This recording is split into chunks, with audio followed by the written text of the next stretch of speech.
Mi mês awet em 7 lunas no estado. Dia de retanron, já me tauta no estado caba e lastimamente no senhor não tauta sa aqui. Mi mama nunca haya a chance de haya sa com ela birahuela de mi primeiro.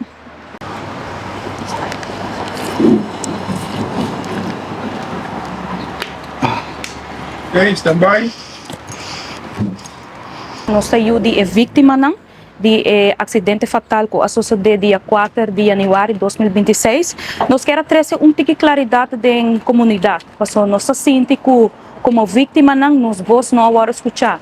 Popi Biaha tá parte de chofer culpável, Shania Fernandes, a bem média, saca vídeo de uma declaração e aí era a trobe, essa aqui tá outro caso, caminha com sua mama, homo e também terceira pessoa, menor Matthew tá aí presente e me sinto que aí é o momento de 16 lunas de perdida aqui, para nós também bem dilante e lá a comunidade escuta nossa banda de história.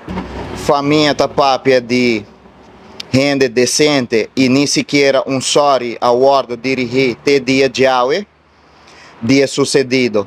Me não tá buscando sorry, passou esse aí não lo trouxe minha mama back. Ora bota falta sorry tá na seu lugar, sorry por mostrar que tipo de pessoa botar. Nós queremos a justiça verdadeira agora treci dilante, ok? Mas nem minha irmã avisa em entrevista anterior, tem roupa caso que a passa na rua de Hetenron, camina não com família não a perde, não ser não querer, ou tem gente não com pavia de Hetenron, roupa viaja, gente não boa influência de álcool ou outra substância, tá queda, por exemplo, tá queda fastioso para trás. E a pessoa aqui está sali portada em 2 lunas, não está sinta nada. Então, me tá querendo aí tempo para a coisa aqui stop. Me tá aí assim duro que ele me será passa com mi maior, não? Para portar cambio bem. Pero esse nós quer trazer mensagem e for e bisa tá basta com a coisa aqui tá passa de retanron.